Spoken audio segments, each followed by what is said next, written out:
Assalamualaikum warahmatullahi wabarakatuh. Perkenalkan, nama saya Artin Mileani, NIM 1805520132. Di sini saya akan mempresentasikan tentang akad mudharabah dalam perbankan syariah. Pengertian dari mudharabah. Mudharabah ini berasal dari kata ad-darbi fil ardi yang artinya berpergian untuk urusan dagang. Nah, mudharabah ini bisa disebut juga sebagai khirat yang artinya potongan, karena pemilik harta memotong hartanya untuk diperdagangkan dan memperoleh sebagian keuntungan.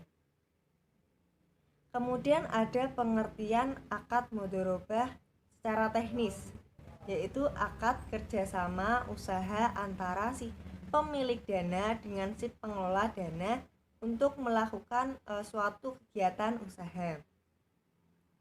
Di dalam usaha pasti ada laba dan rugi atau keuntungan dan kerugian. Laba dibagi atas hasil hisab bagi hasil menurut kesepakatan kedua belah pihak. Namun jika terjadi kerugian atau terjadi rugi, maka akan ditanggung oleh si pemilik dana. Namun dikecualikan karena apabila disebabkan oleh si pengelola dana. Kemudian ada juga istilah dalam bahasa Inggris mudharabah ini yang artinya adalah trust financing. Kemudian si pemilik dananya itu dalam bahasa Inggris artinya beneficial ownership atau sleeping partner. Kemudian ada pengelola dana yang itu managing trust atau labor partner. Nah, akad mudharabah ini merupakan transaksi pendanaan atau investasi berdasarkan kepercayaan antara si pemilik dana dengan si pengelola dana. Berikut ada karakteristik akad mudharabah. Yang pertama itu ada risiko tinggi, karena pemilik dana tidak boleh ikut campur dalam pengelolaan usaha kecuali sebatas memberikan saran dan melakukan pengawasan.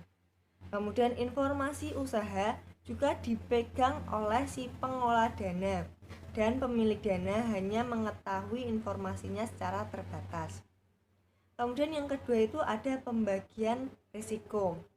Di pembagian risiko ini, pemilik dana memiliki risiko dalam bentuk finansial dan non-finansial. Yang ketiga ada pembagian keuntungan. Nah, di pembagian keuntungan ini menggunakan nisab yang disepakati menggunakan nilai realisasi keuntungan yang mengacu pada laporan hasil usaha periodik yang disusun oleh pengelola dana. Kemudian yang keempat ini ada jaminan modal. Di akad mudharabah ini karakteristik di jaminan modal tidak boleh ada jaminan atas modal. Namun demikian agar si pengelola dana tidak melakukan penyimpangan. Pemilik dana dapat meminta jaminan dari pengelola dana atau pihak ketiga.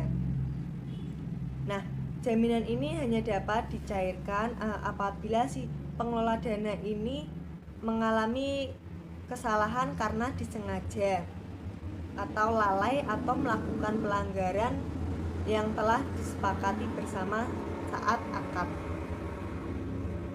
Kemudian yang kelima ada perjanjian. Di perjanjian ini akad atau kontrak perjanjian sebaiknya dituangkan secara tertulis atau saat akad ini ada saksinya. Dan dalam perjanjian harus mencakup berbagai aspek, antara lain ada tujuan mudharabah, nisbah pembagian keuntungan, periode pembagian keuntungan, keuntungan pengambilan modal atau hal-hal yang dianggap sebagai kelalaian pengelola dana dan sebagainya. Kemudian yang keenam ini ada persengketaan. Dalam karakteristik ini, apabila terjadi perselisihan antara kedua belah pihak, maka dapat diselesaikan secara musyawarah di antara kedua belah pihak ini atau melalui badan arbitrase syariah. Dan ada hikmah akad mudharabah. Nah, mudharabah ini juga ada hikmahnya loh. Yang pertama itu ada agar dapat memberi manfaat dan keringanan kepada manusia. Kenapa? Karena kan sebagian orang itu memiliki harta, tetapi tidak mampu untuk membuatnya menjadi produktif.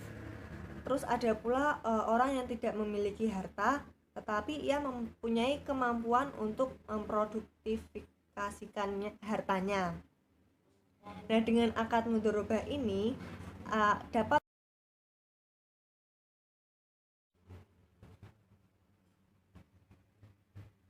Dengan adanya akad mudharabah ini, maka dapat tercipta kerjasama antara modal dan kerjasama demi keselamatan dan kesejahteraan umat manusia. Nah, kemudian ada skema akad mudharabah. Nah, teman-teman bisa lihat di sini skema mudharabahnya. Di sini ada si pemilik dana dan si pengelola dana. Si pemilik dana dan si pengelola dana ini terjadi kesepakatan akad mudharabah dalam proyek usaha. Kemudian proyek usaha ini menghasilkan suatu laba dan rugi. Nah, jika laba atau untung maka dibagi sesuai nisbah, yaitu kepada si pemilik dana dan si pengelola dana. Namun jika terjadi rugi maka akan ditanggung oleh si pemilik dana. Kemudian ada ketentuan syariah. Akad mudharabah ini menurut ijma ulama, mudharabah ini hukumnya jaiz atau boleh. Hal ini juga dapat diambil dari kisah Rasulullah dengan Siti Khadijah. Di sini Siti Khadijah itu berperan atau bertindak sebagai si pemilik dana dan Rasulullah itu sebagai pengelola dana. Akad mudharabah ini telah dipraktekkan dari Islam zaman dahulu. Maka akad mudharabah ini masih dilakukan karena sesuai dengan syariat Islam. Berikut ada dalil yang menjelaskan tentang akad mudharabah. Yang pertama itu ada dalam Al-Quran surat Al-Jumu'ah ayat 10. Di sini memiliki pengarti, apabila telah ditunaikan sholat, maka bertebaranlah kamu di muka bumi, dan carilah karunia Allah dan ingatlah Allah banyak-banyak supaya kamu beruntung. Kemudian ada juga dalam Al-Quran surat Al-Baqarah ayat 283 yang artinya, jika kamu dalam perjalanan dan bermuamalah tidak secara tunai, sedang kamu tidak memperoleh seorang penulis, maka hendaklah ada barang langganan yang dipegang oleh yang berpiutang. Akan tetapi, jika sebagian kamu mempercayai sebagian yang lain, maka hendaklah yang dipercayai itu menunaikan amanatnya, utangnya, dan hendaklah ia bertakwa kepada Allah Subhanahu wa taala, dan janganlah kamu para saksi menyembunyikan persaksian. Dan barang siapa yang menyembunyikannya, maka sesungguhnya ia adalah orang yang berdosa hatinya, dan Allah Maha mengetahui apa yang kamu kerjakan. Kemudian di dalam hadis ini ada dari Salib bin Su'aib radhiyallahu anhu bahwa Rasulullah SAW bersabda, 3 hal yang di dalamnya terdapat keberkahan, yaitu jual beli secara tangguh, mudhabarah atau mudharabah, dan mencampur adukan dengan tepung untuk keperluan rumah bukan untuk dijual. Hadis ini diriwayatkan oleh Ibnu Majah rahimahullah ta'ala. Kemudian hadis yang kedua ini ada dari Abbas bin Abdul Muthalib. Jika menyerahkan harta sebagai mudharabah, ia mensyaratkan kepada pengelola dananya agar tidak mengarungi lautan dan tidak menuruni lembah, serta tidak membeli hewan ternak. Jika persyaratan itu dilanggar, pengelola dana harus menanggung risikonya. Ketika persyaratan yang ditetapkan Abbas didengar Rasulullah SAW, beliau membenarkannya. Hadis yang diriwayatkan oleh Imam At-Tabarani rahimatullah ta'ala dari Abdullah bin Abbas radhiyallahu anhu. Kemudian di sini ada alur transaksi mudharabah. Di alur ini yang pertama itu dimulai dari permohonan pembiayaan oleh nasabah dengan mengisi formulir permohonan pembiayaan. Kemudian alur yang kedua itu bank mengkontribusikan modalnya dan nasabah mulai mengelola usaha yang disepakati berdasarkan kesepakatan dan kemampuan terbaik. Kemudian yang ketiga itu hasil usaha dievaluasi pada waktu yang ditentukan berdasarkan kesepakatan.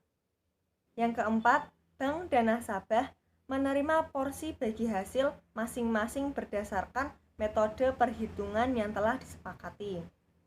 Dan yang terakhir, alur yang kelima itu bank menerima pengembalian modalnya dari nasabah. Jenis-jenis mudharabah. Nah, dalam penghimpunan dana pihak ketiga atau DPK, bank syariah memakai prinsip akad mudharabah. Bank bertindak sebagai mudharib atau pengelola dana, dan nasabah bertindak sebagai sabibul ma'al atau pemilik modal. Namun bank ini bisa disebut sebagai sabibul ma'al akar jika si bank ini memberikan pembiayaan kepada nasabah atau kepada mudharib atau si pengelola dananya ini. Kemudian jenis-jenis mudharabah ini yang pertama ada mudharabah mutlaqah, yang kedua ada mudharabah muqayyadah, dan yang ketiga ada mudharabah mustarokah. Mari kita bahas satu persatu. Yang pertama ada mudharabah mutlaqah. Nah, di mudharabah mutlaqah ini pengelola dana memiliki kewenangan untuk melakukan apa saja dalam melaksanakan bisnis bagi keberhasilan tujuan mudharabah tersebut. Nah, di sini tuh pemilik memberikan kebebasan terhadap proyek yang sedang dilakukan. Dalam mudharabah mutlaqah ini investasi tidak terikat, tidak ditentukan masa berlakunya, dan tidak ditentukan daerahnya saat melakukan transaksi atau proyek tersebut. Tapi modal yang ditanamkan tetap tidak boleh digunakan untuk pembiayaan proyek atau investasi yang dilarang Islam. Kemudian yang kedua dari jenis akad ini ada mudharabah muqayyadah. Di mudharabah muqayyadah ini pemilik dana memberikan batasan kepada pengelola dana mengenai lokasi, mengenai cara dan objek investor atau sektor usahanya. Nah, apabila pengelola dana bertentangan dengan apa yang disepakatinya, maka pengelola dana harus bertanggung jawab atas konsekuensi, termasuk konsekuensi keuangan. Di sini contohnya seperti ini, tidak mencampurkan dana milik pemilik dana dengan dana-dana yang lainnya. Kemudian ada tidak menginvestasikan dananya kepada transaksi penjualan cicilan. Terus ada juga mengharuskan pengelola dana untuk melakukan investasi sendiri tanpa melalui pihak ketiga. Kemudian yang ketiga itu ada mudharabah mustarokah.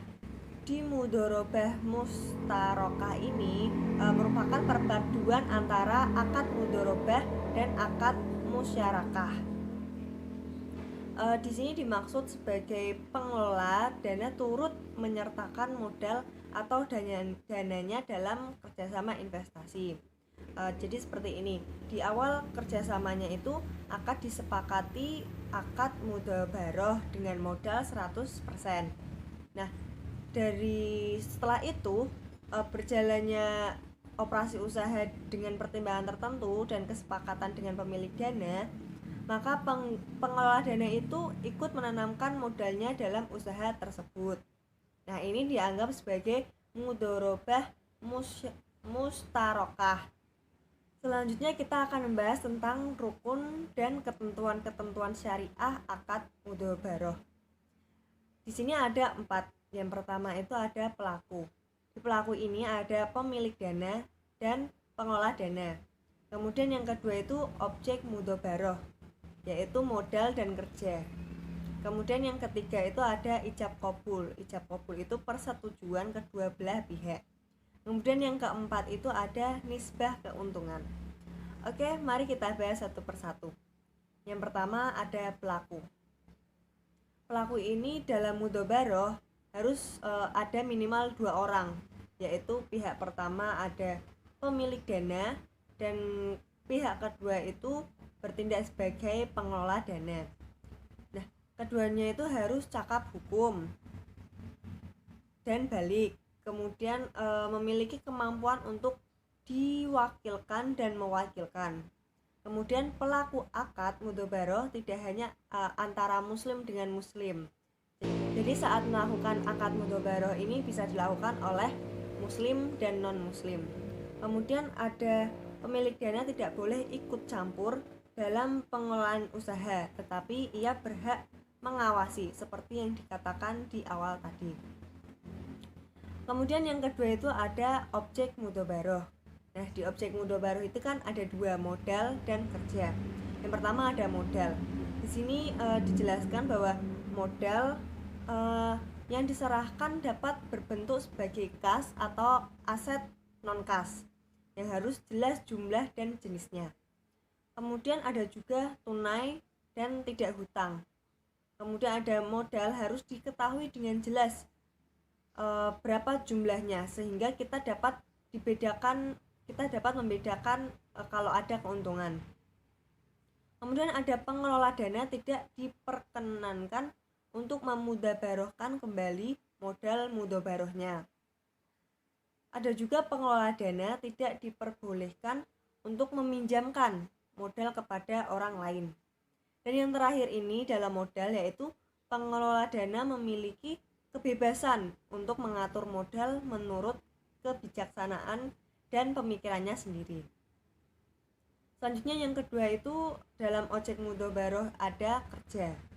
Nah, di kerja ini yang pertama disebutkan ketentuan syariah dalam kerja. Yang pertama ada kontribusi pengelola dana dapat berbentuk keahlian, keterampilan, selling skill, manajemen skill. Yang kedua, kerja adalah hak pengelola dana dan tidak boleh diintervensi oleh pemilik dana. Ada juga dalam bekerja tidak melanggar ketentuan syariah. Pengelola dana harus mematuhi semua kepatuhan yang ada dalam kontrak.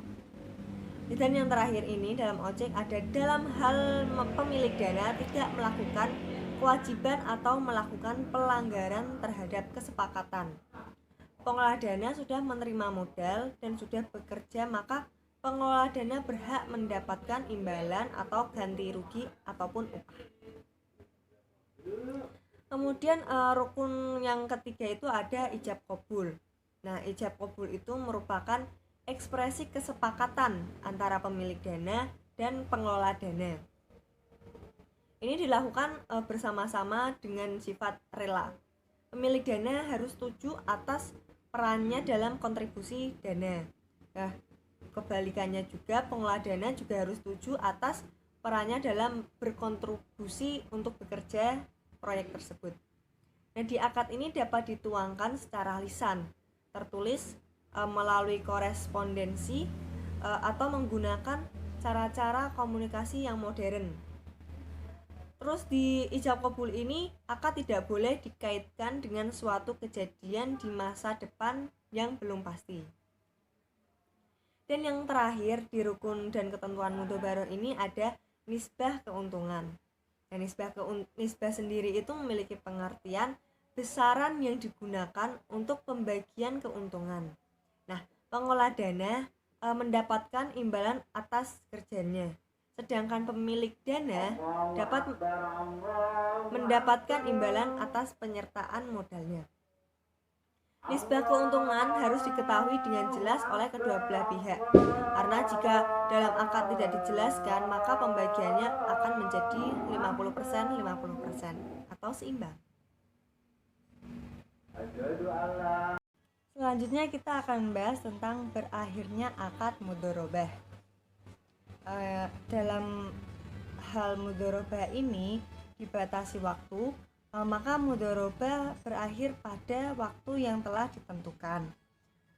Kemudian yang kedua itu ada salah satu pihak memutuskan mengundurkan diri. Yang ketiga itu salah satu pihak meninggal dunia atau hilang akal. Nah, ini bisa menjadi akad mudharabah ini berakhir.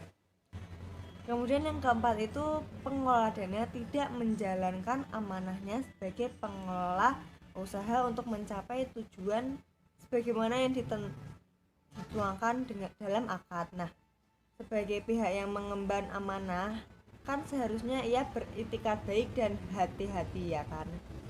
Kemudian yang terakhir itu akad mudharabah berakhir jika modal sudah tidak ada. Selanjutnya kita akan membahas tentang prinsip pembagian hasil usaha.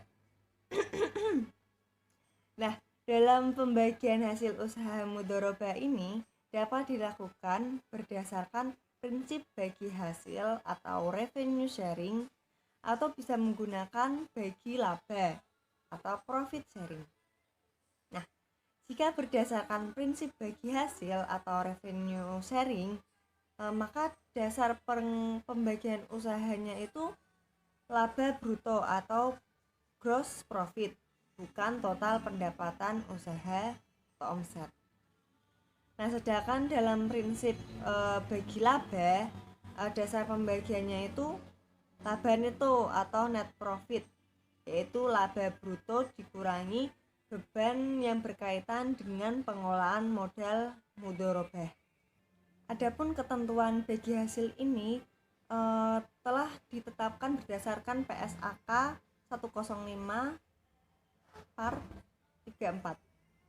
Nah, di sini yang pertama itu ada hasil investasi dibagi antara pengelola usaha dan pemilik usaha sesuai nisbah yang telah disepakati. Nah, selanjutnya bagian hasil investasi tersebut dikurangi untuk pengelola dana tersebut, dibagi antara pengelola dana dengan pemilik dana sesuai dengan porsi modal masing-masing, atau bisa menggunakan hasil investasi dibagi antara pengelola dana dan pemilik dana sesuai dengan porsi modal masing-masing. Nah, selanjutnya bagi hasil investasi tersebut dikurangi untuk pengelola dana, dibagi antara pengelola dana dengan pemilik dana sesuai dengan nisbah yang disepakati. Akuntansi mudharabah bagi bank syariah selaku pemilik dana menurut PSAK nomor 105 itu ada 4 bentuk ya. Yang pertama itu pengenalan akun-akun di neraca. Nah, di sini yang pertama itu ada investasi mudharabah. Dalam investasi mudharabah ini rekening digunakan untuk mencatat modal mudharabah yang telah diberikan oleh pemilik dana kepada si pengelola dana, baik itu secara tunai maupun non tunai atau aset non kas.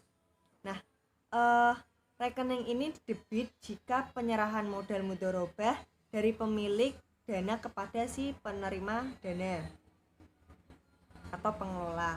Namun rekening ini dikredit jika penerimaan kembali modal mudharabah bagi pengelola dana. Kemudian yang kedua itu ada piutang pendapatan bagi hasil.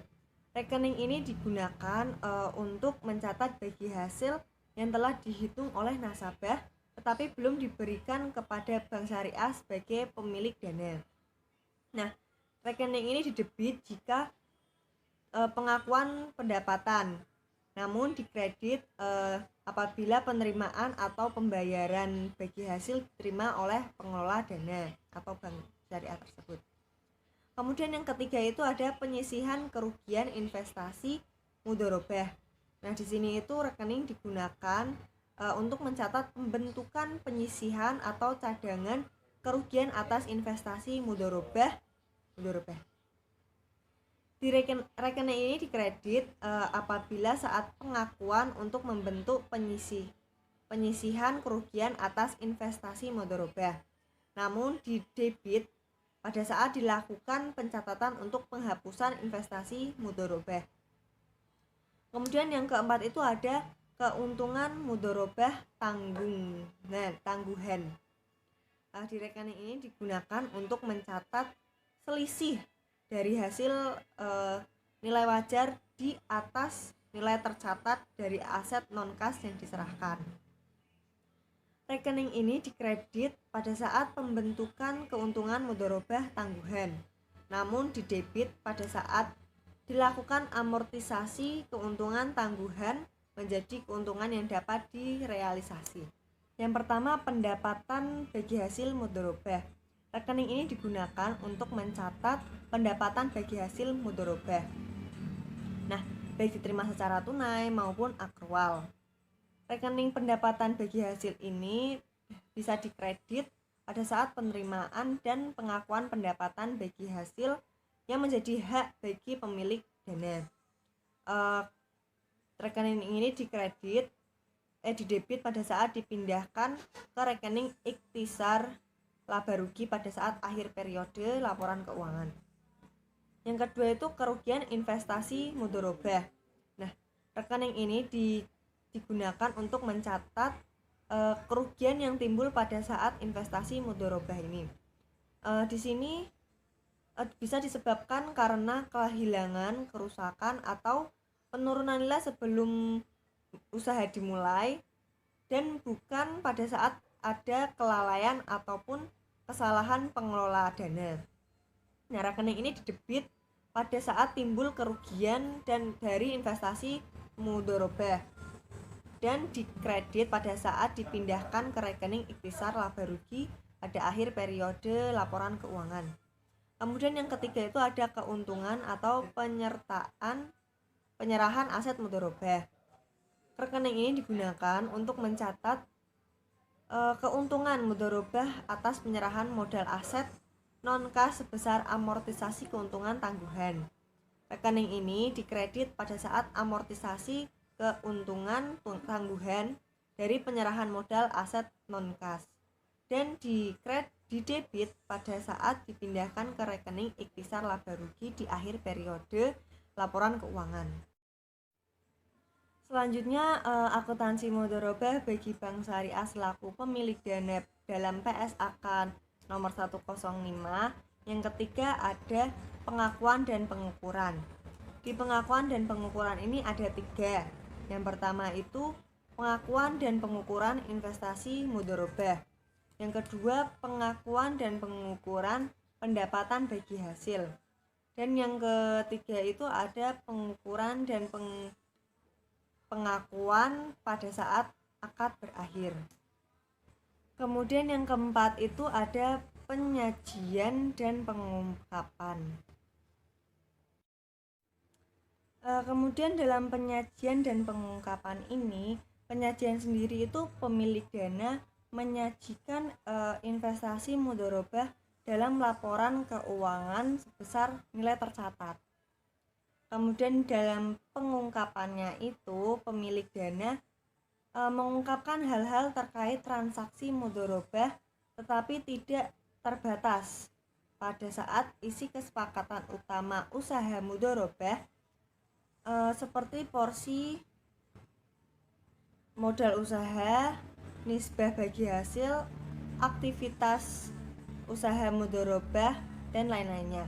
Kemudian ada juga rincian jumlah investasi mudharabah berdasarkan jenisnya yang meliputi kas atau aset non-kas, jenis penggunaan dan sektor ekonomi.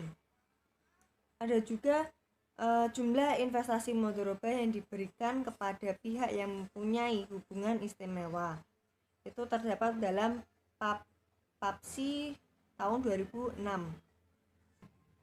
Ada juga penyisihan kerugian investasi mudharabah selama periode berlanjut.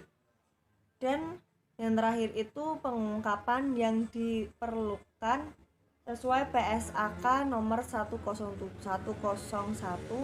tentang penyajian laporan keuangan syariah. Kemudian kita akan bahas tentang pembiayaan mudharabah. Nah, di sini yang pertama itu ada ketentuan pembiayaan. Pembiayaan mudharabah adalah pembiayaan yang disalurkan oleh LKS atau lembaga keuangan syariah kepada pihak lain untuk suatu usaha yang produktif. Nah, dalam pembiayaan lembaga keuangan syariah ini, sebagai pemilik dana membiayai 100% suatu proyek. Sedangkan pengusaha atau nasabah bertindak sebagai pengelola dana. Kemudian ada jangka waktu, tata cara pengembalian dana, dan pembagian keuntungan itu ditentukan berdasarkan kesepakatan kedua belah pihak. Dan yang terakhir itu ada jumlah dana harus dinyatakan dengan jelas, dan LKS atau lembaga keuangan syariah sebagai penyedia dana harus menanggung semua kerugian kecuali jika kerugian itu disebabkan kesalahan atau kelalaian yang disengaja oleh si penyedia sebagai si pengelola. Kemudian yang kedua itu ada rukun dalam pembiayaan. Nah, di sini itu rukunnya itu yang pertama penyediaan dana atau sabibul ma'al, dan pengelola mudharib harus cakap hukum. Kemudian ada juga pernyataan ijab qabul pun harus dinyatakan oleh para pihak untuk menunjukkan kehendak mereka dalam mengadakan kontrak atau mengesepakatinya. Ada juga modal. Nah, modal ini itu sejumlah uang atau aset yang diberikan oleh penyedia dana kepada mudharib untuk tujuan usahanya. Ada juga keuntungan mudharabah itu jumlah yang didapat sebagai kelebihan dari modal. Dan yang terakhir ada beberapa ketentuan hukum pembiayaan. Di sini hukumnya yang pertama, mudharabah boleh dibatasi pada periode tertentu. Yang kedua, kontrak tidak boleh dikaitkan dengan kejadian di masa yang akan datang yang kita belum mengetahui apa yang akan terjadi. Yang ketiga, tidak ada ganti rugi karena mudharabah ini bersifat amanah, kecuali jika kesalahan itu atau terjadi kesalahan jika disengaja. Kemudian yang terakhir, jika terjadi perselisihan, maka penyelesaiannya melalui badan arbitrase syariah apabila saat melakukan penyelesaian dengan musyawarah tidak tercapai. Jadi seperti itu materi dari akad mudharabah. Semoga materi saya bisa membantu teman-teman. Maaf jika ada kesalahan, saya ucapkan terima kasih. Wassalamualaikum warahmatullahi wabarakatuh.